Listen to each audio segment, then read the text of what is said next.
Hello students, welcome back to my YouTube channel. In previous lectures, we talk about asexual reproduction where we covered two methods of asexual reproduction, budding and binary fission. So today we are going to start a last topic of this chapter, cloning. So let's start. So here is the topic, story of Dolly the clone. चलिए आज start करते हैं story हम डॉली की, जो कि एक क्या है बेटा, क्लोन है। अच्छा, सबसे पहले हम क्या एक क्लोन के बारे में समझ लेते हैं कि ये क्लोनिंग होती क्या है एक्चुअली। ठीक है, so cloning is a process of generating a genetically identical copy of a cell और एन ऑर्गेनिज्म। यानी कि क्या होता है बेटा, यहाँ पे क्लोनिंग एक ऐसी प्रोसेस होती है जिसके थ्रू हम क्या करते हैं, किसी भी सेल या ऑर्गेनिज्म की आइडेंटिकल कॉपी को जेनेटिकली आइडेंटिकल कॉपी को जनरेट करते हैं।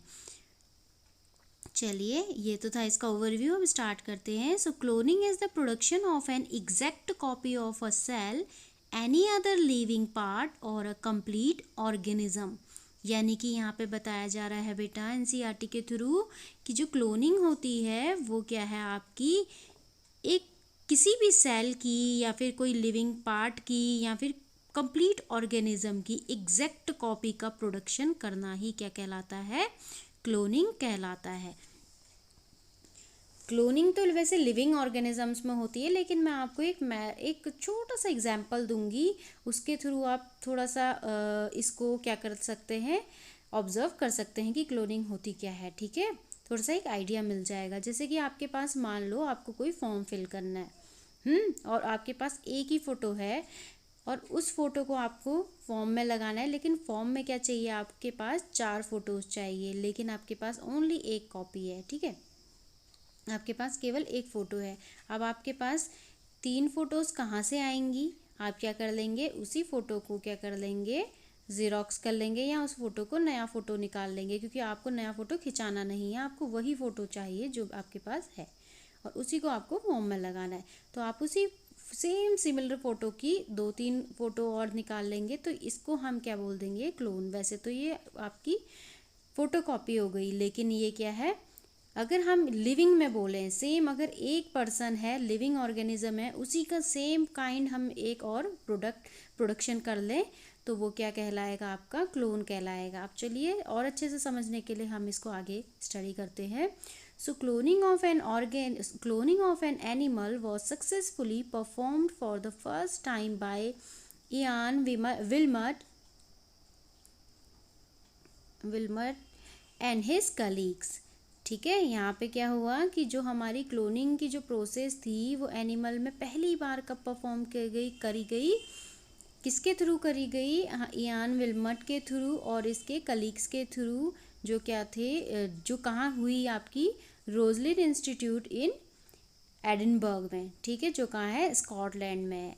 तो पहली क्लोनिंग एनिमल के ऊपर कहाँ की गई, आपकी स्कॉटलैंड में की गई, किसके थ्रू, इयान विल्मट के थ्रू। ओके, सो दे सक्सेसफुली क्लोन्ड अ सीप नेम डॉली। यानी कि इनने एक क्लोन बनाया, एक सक्सेसफुल सीप बनाई, क्लोन सीप, जिसका नाम क्या था, डॉली था, जो कि आपको फिगर 6.13 में सी सेक्शन में दिखाई दे रही है, जिसका नाम क्या है, डॉली है, और हम उसी की स्टोरी यहाँ पे स्टडी कर रहे हैं। So Dolly was born on 5 July 1996 and was the first mammal to be clone. यानी कि डॉली क्या है बेटा, एक मैमल है और पहला ऐसा मैमल है जो क्लोन्ड मैमल है। ठीक है, और ये कब हुआ था, इसका बॉर्न कब हुआ था, आपका 5 जुलाई 1996 में। तो इस प्रोसेस में हुआ क्या, देखिए, क्लोनिंग की, डॉली की क्लोनिंग की प्रोसेस में क्या हुआ, during the process of cloning Dolly a cell was collected from the memory gland of a female Finn Dorset, जो कि आपको फिगर 6.13 के ए सेक्शन में दे रखी है। फिन डोरसेट फीमेल दे रखी है, और साथ ही साथ आपको स्कॉटिश ब्लैकफेस फीमेल भी दे रखी है। ठीक है, ये दोनों की सीप आपको दे रखी हैं, और इन्हीं के थ्रू आपका डॉली क्या हुई है, प्रोड्यूस हुई है। ठीक है, तो यहाँ पे क्या हुआ, अब आपने यहाँ पे क्या किया, जो आपका एक सेल हमने कलेक्ट कर लिया था, किसके में से, mammary gland of a female Finn Dorset में से। अब देखिए मैं आपको और अच्छे से यहाँ पे समझाती हूँ कि यहाँ पे क्या है बेटा। मैंने एक फ़ोटो बना रखा है, पहले हम इसको पढ़ लेते हैं।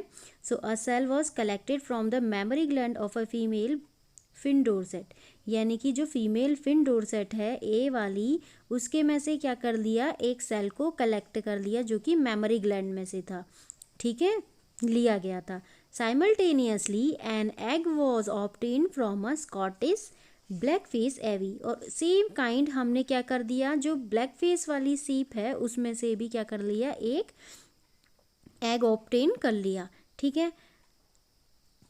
देखिए यहाँ पे मैं आपको फिगर के थ्रू बता देती हूँ कि यहाँ पे क्या हो रहा है। जो आपकी फिन डोरसेट सीप है उसका वाइट फेस है, और यहाँ पे क्या हो रहा है, ये वाली इससे क्या कर लिया, सेल ऑफ मेमोरी ग्लैंड, यानी कि क्या कर लिया यहाँ पे हमने, देखिए cell was collected from mammary gland, किसके में से लिया, फिन डोरसेट के में से लिया, ठीक है। फिन डोरसेट क्या है यहाँ पे, वाइट फेस वाली क्या है, सीप है, इसके में से हमने क्या ले लिया, एक मेमोरी ग्लैंड में से सेल कलेक्ट कर ली। सेम काइंड आपकी जो ब्लैक फेस वाली है सीप, जिसको हम क्या बोल रहे हैं यहाँ पे बेटा, जिसको हम क्या कह रहे हैं, स्कॉटिश ब्लैक फेस ईवी, तो इसके में से हमने क्या कलेक्ट कर लिया, एक एक्सेल कलेक्ट कर ली, इसके में से क्या करी, एक्सेल कलेक्ट करी, और इसके मेमोरी ग्लैंड में से सेल कलेक्ट करी। यहाँ पे मैंने पूरा का पूरा दे रखा है, cell was collected from mammary gland, और इसके में से क्या किया हमने, एक्सेल को कलेक्ट कर लिया। तो ये यहाँ तक क्या इतना प्रोसेस था। अब आगे पढ़ते हैं।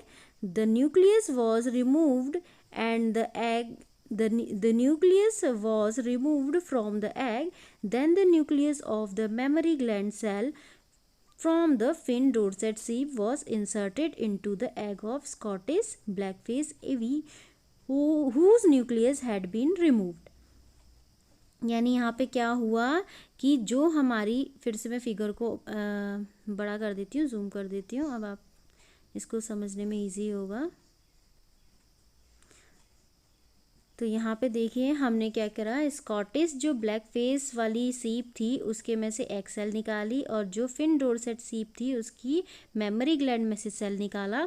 तो यहाँ पे दो, इसका एक सेल है और यहाँ पे ये मेमोरी ग्लैंड की सेल है। तो इसके सेल में जो हमारा स्कॉटिश ब्लैक फेस वाली सीप है उसका हमने न्यूक्लियस क्या कर दिया, हटा दिया। यहाँ से न्यूक्लियस क्या कर दिया, रिमूव कर दिया, removed nucleus, egg acting as a empty vessel, यानी कि अब यहाँ पे क्या हो गया, ये खाली एक वेसल की तरह यहाँ पे एक्ट करने लगा। सिर्फ एग के पास क्या है, अपना एक न्यूक्लियस नहीं है। अब न्यूक्लियस आएगा कहाँ से इसमें बेटा, तो ये न्यूक्लियस हमने क्या करा, जो हमने मेमोरी ग्लैंड में से सेल कलेक्ट करी थी फिन डोरसेट सीप की, उस न्यूक्लियस को हमने रिमूव कर दिया। यहाँ पे क्या कर दिया, रिमूव कर दिया, और ये रिमूव्ड न्यूक्लियस को हमने कहाँ इंसर्ट कर दिया बेटा, इस एग सेल में, इस एग में इंसर्ट कर दिया। देखिए यहाँ पे पूरा का पूरा डिफाइन किया गया है, black face egg with white face nucleus, यानी कि जो ब्लैक फेस वाली सीप थी उसका एग लिया, उसमें से न्यूक्लियस हटा दिया, और जो वाइट फेस वाली यानी कि फिन डोरसेट सीप थी उसमें से मेमोरी ग्लैंड में से जो सेल ली, और उस सेल का न्यूक्लियस को हमने हटा दिया, और उस न्यूक्लियस को हटा के हमने कहाँ डाल दिया, ब्लैक फेस के एग में, ठीक है। तो यहाँ पे क्या हो गया, जो ब्लैक फेस एग है वो किसके न्यूक्लियस के साथ है, आपके विद वाइट फेस न्यूक्लियस के साथ, यानी वाइट फेस वाली भेड़ का न्यूक्लियस हमने ब्लैक फेस के एग में डाल दिया, और ब्लैक फेस में जो अपना एक न्यूक्लियस था उसको हमने रिमूव कर दिया। आगे समझ में, आगे की कहानी पढ़ते हैं। सो देखिए, the nucleus was removed from the egg, nucleus remove कर दिया था एग से, किसके, आपके स्कॉटिश ब्लैक फेस ईवी के। Then the nucleus of the memory gland cell from the Finn Dorset sheep was inserted into the egg of Scottish black face ewe, ठीक है। अब हमने क्या कर दिया, जो वाइट फेस वाली भेड़ थी उसका जो न्यूक्लियस था हमने वो उसके एग में डाल दिया, ब्लैक फेस वाली भेड़ के, whose nucleus had been removed, the egg thus produced was implanted into the Scottish blackface EV. अब हमने क्या कर दिया बेटा, जैसे ही हमने क्या किया, इसमें एग में क्या किया हमने, वाइट फेस फिन डोरसेट का न्यूक्लियस को इंसर्ट किया, तो हमने पूरा का पूरा क्या हो गया, यहाँ पे एक एम्ब्रियो फॉर्म हो गया। और इस एम्ब्रियो को हमने क्या करा, इम्प्लांट कर दिया, implanted into the black face EV, यानी कि हमने ब्लैक फेस जो सीप है जिसका फेस क्या है, ब्लैक ब्लैक है, उस फेस वाली सीप के मैं क्या कर दिया, उस एम्ब्रियो को इंसर्ट कर दिया, इम्प्लांट कर दिया। ठीक है, अब जैसे ही ये इम्प्लांट हुआ तो ये क्या हो गई, एक सैरोगेट मदर हो गई। अब क्या होगा, ये सारा का सारा एम्ब्रियो क्या होगा बेटा, उसी में, उसी जो ब्लैक फेस फिन सीप है उसमें क्या होगा, डेवलप होगा। तो यहाँ पे देख लीजिए, development of this egg followed normally and finally Dolly was born। यानी कि क्या हुआ बेटा, फिर एम्ब्रियो जैसे जैसे डेवलप हुआ और डेवलप होने के बाद क्या हुआ, एक फुली हमें क्या मिल गई, मैच्योर डॉली मिल गई, वाइट फेस डॉली बॉर्न। यानी कि यहाँ पे क्या हो गया, डॉली का बर्थ हो गया, और जो कि क्या है, एक क्लोन है। किसकी क्लोन है बेटा, आपकी फिन डोरसेट की क्लोन है। फिन डोरसेट की क्लोन क्यों है, क्योंकि जो न्यूक्लियस था, न्यूक्लियस किसका था, फिन डोरसेट का ही था, और डेवलप किसके अंदर किया गया था, आपके ब्लैक फेस एवी सिप के अंदर। ठीक है, तो यहाँ पे ये क्या हो गई, सैरोगेट मदर हो गई, और डॉली क्या हो गई बेटा, एक क्लोन हो गई। आ गया, नॉर्मली बॉर्न हो गई। दो Dolly was given birth by the Scottish black face EV, यानी डॉली को किसने जन्म दिया, आपके किसने बर्थ किया, ब्लैक फेस सीप ने दिया। It was found to be absolutely identical to the Finn Dorset sheep from which the nucleus was taken. यानी कि यहाँ पर आप फिगर में देख सकते हैं, ये डॉली कैसी है, देखिए इसकी मम्मी कौन है, ब्लैक फेस वाली ई है, ब्लैक फेस ईवी सिप है ना, तो लेकिन ये लगती किसकी जैसी है, फिन डोरसेट सिप की जैसी। क्यों लगती है बेटा, क्योंकि न्यूक्लियस किसका था, फिन डोरसेट सिप का, यानी कि किसका, वाइट फेस वाली सिप का था। इसीलिए डॉली भी कैसी हुई, सिमिलर अपनी जिस फिन डोरसेट की तरह। मदर तो उसकी क्या है, स्कॉटिश ब्लैक फेस वाली है ना, मदर के जैसे नहीं कह सकते। इतना समझ आया, मुझे लगता है थोड़ा सा आपको तो टफ पड़ रहा होगा, लेकिन ईजी है बहुत। ठीक है, सो अब ये जो डॉली है बेटा, वो कैसी लग रही है, सेम है अपनी फिन डोरसेट सीप की तरह। ठीक है, since the nucleus from the egg of the Scottish black face EV was removed, since the nucleus from the egg of the Scottish blackface ivy was removed, Dolly did not show any character of the Scottish blackface ivy। अब यहाँ पे ऐसा क्यों हुआ, क्योंकि उसने क्या कर दिया था, जो ब्लैक फेस वाली जो सीप थी उसके एग में से पूरा का पूरा न्यूक्लियस ही हटा दिया गया था, जिसके कारण क्या हुआ कि न्यूक्लियस हमने किसका इंसर्ट किया, हमारे वाइट फेस जो सीप थी उसका न्यूक्लियस इंसर्ट किया था।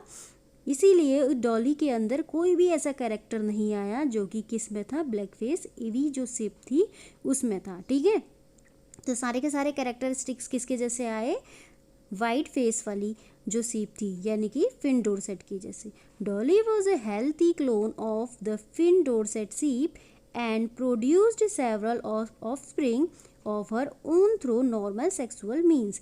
यानी कि डॉली क्या थी, एक हेल्थी क्लोन थी, जो किसकी क्लोन थी, आपकी फिन डोरसेट सिप की क्लोन थी, और उसने बहुत सारे ऐसे अपने नई जो ऑफस्प्रिंग यानी कि यंग वन को प्रोड्यूस करा, और नॉर्मल सेक्सुअल मेथड के थ्रू। तो इसमें कोई क्लोनिंग नहीं की गई, नॉर्मली जो सेक्सुअल मेथड्स होते हैं उसके थ्रू उन्होंने क्या किया, डॉली ने अपने ऑफस्प्रिंग को प्रोड्यूस किया यहाँ पे। So unfortunately, Dolly died on 14th February 2003 due to a certain lung disease। But क्या हुआ बेटा कि डॉली की डेथ हो गई 14th Feb को 2003 में, क्योंकि उसे क्या हो गई थी, लंग की डिजीज़ हो चुकी थी। ठीक है, so since Dolly several attempts have been made to produce clone mammals. उसके बाद जब डॉली का हमने जब क्लोनिंग कर ली थी, साइंटिस्ट ने जब डॉली की क्लोनिंग कर ली थी बेटा, तो उसके बाद उन्हें बहुत सारे ऐसे मैमल्स को क्लोन किया, अटैम्प्ट किया क्लोन करने के लिए, लेकिन however many die before birth और डाई सून आफ्टर बर्थ। लेकिन बहुत सारे मैमल्स के साथ ऐसा हुआ, कुछ तो क्या हुए जन्म लेने के बाद मर गए और कुछ पहले ही मर गई। ठीक है, यानी क्लोनिंग की प्रोसेस जब एम्ब्रियो वगैरह बना रहे थे तभी वो ख़त्म हो गया होगा, या फिर क्या हुआ होगा जब बर्थ लिया होगा उसने, क्लोन ने, तो उस टाइम पे उसकी डेथ कॉज हो गई होगी। The cloned animals are many a times found to be born with severe abnormalities, यानी कि जितने भी आपके क्लोन्ड एनिमल्स होते हैं बहुत टाइम ऐसा देखा गया है कि उनको जो बर्थ होता है वो बहुत सारी ऐसी एबनॉर्मेलिटीज़ के साथ उनका बर्थ होता है। तो ये थी डॉली की पूरी कहानी। तो आपको अगर अच्छा लगा ये चैप्टर, ये टॉपिक, तो आप लाइक शेयर सब्सक्राइब ज़रूर करें, कमेंट ज़रूर करें। नेक्स्ट चैप्टर और नई लेक्चर के साथ फिर से मिलते हैं, तब तक के लिए बाय, टेक केयर।